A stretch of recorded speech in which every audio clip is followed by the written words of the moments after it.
ଦର୍ଶକ ବନ୍ଧୁ, ଆପଣ ସମସ୍ତଙ୍କୁ ସ୍ୱାଗତ ଜଣାଉଛି। ଦର୍ଶକ ବନ୍ଧୁ, କ'ଣ ଆପଣଙ୍କ ଘରେ ଧନଜନିତ ସମସ୍ୟା ଅଛି?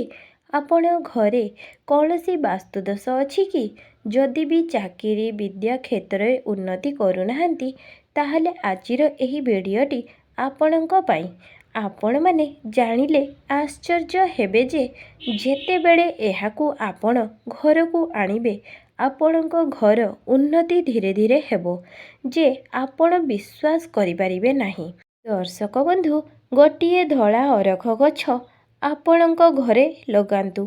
କ'ଣ ଏହି ଛୋଟିଆ ଗଛଟି ଆଣି ଲାଭ ଉଠାଇ ପାରିବ ନାହିଁ? ଆମ ଟଙ୍କା ଖର୍ଚ୍ଚ ହୋଇଯିବ। ଆଜିକାଲି ମଧ୍ୟ ଲୋକ ବାସ୍ତୁକୁ ବିଶ୍ୱାସ କରନ୍ତି। ମନ୍ଦିର ନିର୍ମାଣଠୁ ଆରମ୍ଭ କରି ଘରେ ମଧ୍ୟ ବାସ୍ତୁ ଅନୁସାରେ ତିଆରି କରିଥାଉ। କିନ୍ତୁ ଆମେ ଯଦି ଘର ତିଆରି କରିବା ସମୟରେ କିଛି ବି ଭୁଲ କରିଥାଉ, ତ ଆଜିର ଏହି ଭିଡ଼ିଓଟି ଦେଖିଲେ ଆପଣ ଜାଣିପାରିବେ। ତେଣୁ ଆମ ଘରେ କିଛି ନା କିଛି ବାସ୍ତୁ ତ ନିହାତି ଥିବ ଏବଂ ଘରର ଏମିତି ଗୋଟିଏ ସମସ୍ୟା ଆମେ ତା ପାଇଁ ସବୁବେଳେ ଦୁଃଖ ପ୍ରକାଶ କରିଥାଉ। ପ୍ରତ୍ୟେକ ଦିନ ଆମେ ସେହି ସମସ୍ୟା ପାଇଁ ଚିନ୍ତିତ ଥାଉ। ଦର୍ଶକ ବନ୍ଧୁ, ଆଜି ମୁଁ ଆପଣମାନଙ୍କୁ ଧଳା ଅରଖ ଗଛର ଫାଇଦା ବିଷୟରେ କହିବି। କେବେ ଏବଂ କିପରି ଆଣିବେ ଏହାକୁ ମଧ୍ୟ ମୁଁ ବତାଇବି। ଏହି ଧଳା ଅରଖ ଗଛ କାହାର ପ୍ରିୟ, କେଉଁ ବାର ଦିନ ଅର୍ପଣ କରିବେ, ସବୁ ଜଣାଇବି। ତେଣୁ ଆପଣଙ୍କୁ ଅନୁରୋଧ ଯେ ଭିଡ଼ିଓଟିକୁ ନିହାତି ଶେଷ ପର୍ଯ୍ୟନ୍ତ ଦେଖନ୍ତୁ। ଦର୍ଶକ ବନ୍ଧୁ, ଏହି ଗଛର ଚମତ୍କାରୀ ଫାଇଦା ବହୁତ କମ୍ ଲୋକ ଜାଣିଥିବେ। ଏହି ଗଛ ଆପଣଙ୍କ ଆଖପାଖରେ ବେଶୀ ଦେଖିନଥିବେ, କାରଣ ଏହି ଗଛର ସେତିକି ମୂଲ୍ୟ ଅଛି। ଚାଲନ୍ତୁ ଆଉ ଡେରି ନକରି ଆଜିର ଏହି ସୁନ୍ଦର ଭିଡ଼ିଓକୁ ଆଲୋଚନା କରିବା। ଦର୍ଶକ ବନ୍ଧୁ, ପ୍ରଥମେ ଜାଣିବା ଯେ ଏହି ଧଳା ଅରଖ କାହାର ପ୍ରିୟ। ଦର୍ଶକ ବନ୍ଧୁ, ଏହି ଧଳା ଅରଖ ଗଛଟି ଦେବଦେବ ମହାଦେବଙ୍କ ଅତ୍ୟନ୍ତ ପ୍ରିୟ ଅଟେ। 100ଟି ବେଲପତ୍ର ଚଢ଼ାଇବା ଯାହା, ଏହି ଗୋଟିଏ ଅରଖ ଫୁଲ ଚଢ଼ାଇବା ତାହା।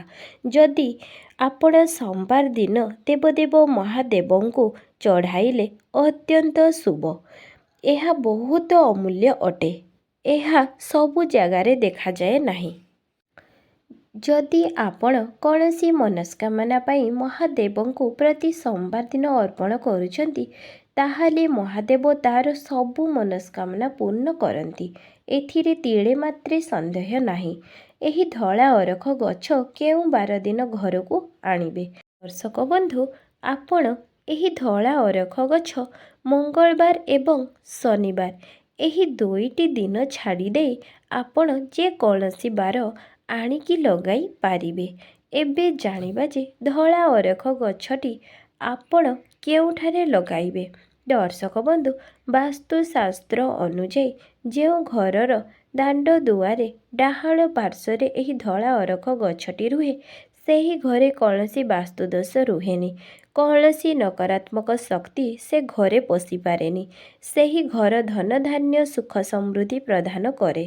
ଦର୍ଶକ ବନ୍ଧୁ, ଏହି କଥା ବାସ୍ତୁଶାସ୍ତ୍ରରେ ଲେଖା ଅଛି। ଆପଣ ଥରେ ନିଜେ ପରୀକ୍ଷା ତ କରିକି ଦେଖନ୍ତୁ। ଗୋଟିଏ ମାସ ଭିତରେ ଶୁଭ ଫଳ ପାଇଯିବେ। ପୂଜା ପାଠରେ କାହାର ରୋଗ ହୋଇଯାଉଛି, ଯଦି ଆପଣଙ୍କ ଘରେ ଆର୍ଥିକ ସମସ୍ୟା ହେଉଛି, ତେବେ ଏହି ଧଳା ଅରଖ ଗଛଟି ଡାହାଣ ପାର୍ଶ୍ୱରେ ଲଗାନ୍ତୁ। ଯଦି ଆପଣଙ୍କ ଦାଣ୍ଡ ଦୁଆରେ ଯଦି ଜାଗା ନାହିଁ, ତାହେଲେ ଆପଣ ଘରର ଛାତ ଉପରେ ମଧ୍ୟ ଡାହାଣ ପାର୍ଶ୍ୱରେ ଲଗାଇ ପାରିବେ। କିନ୍ତୁ ଚେଷ୍ଟା କରିବେ ଦାଣ୍ଡର ଦୁଆରେ ମୁହଁରେ ଲଗାଇବା ଦ୍ୱାରା ଅତ୍ୟନ୍ତ ଶୁଭ ହୋଇଥାଏ। ଯେମିତି ଆପଣ ତୁଳସୀ ଗଛକୁ ଘରର ନକାରାତ୍ମକ ଶକ୍ତି ପାଇଁ ଘରେ ଲଗାଉଛନ୍ତି, ସେହିପରି ଧଳା ଅରଖ ଗଛଟି ମଧ୍ୟ ଆପଣ ଲଗାଇବା ଅତ୍ୟନ୍ତ ଲାଭ ଅଟେ। ଏହାର ଚମତ୍କାରିତାକୁ ନିଶ୍ଚୟ ଲାଭ ଉତ୍ପନ୍ନ କରନ୍ତୁ। ଆଜ୍ଞା, ତାପରେ ଆପଣ ନିଜେ ଜାଣିବେ କେତେ ଆପଣଙ୍କ ଦ୍ୱାରକୁ ସୁଖ ସମୃଦ୍ଧି ଆଣି ଦେଉଛି। କେବଳ ସେତିକି ନୁହେଁ, ଆପଣଙ୍କ ଘରେ ଯଦି ସକାରାତ୍ମକ ଶକ୍ତି ଦେଖାଯିବ, ତ ଆପଣଙ୍କ ପିଲାମାନେ ମଧ୍ୟ ବିଦ୍ୟା କ୍ଷେତ୍ରରେ ଉନ୍ନତି କରିବେ। ଆପଣମାନେ ନିଜେ ପରୀକ୍ଷା କରିକି ଦେଖନ୍ତୁ। ଆପଣ ନିଜେ ହିଁ ବହୁତ ଅଳ୍ପ ଦିନରେ ଜାଣିପାରିବେ। ଦର୍ଶକ ବନ୍ଧୁ, ଆଜିର ଭିଡ଼ିଓଟି ଭଲ ଲାଗିଥିଲେ ଗୋଟିଏ ଲାଇକ୍, ସେୟାର, ସବସ୍କ୍ରାଇବ୍ ନିହାତି କରିବେ। ଜୟ ଜଗନ୍ନାଥ।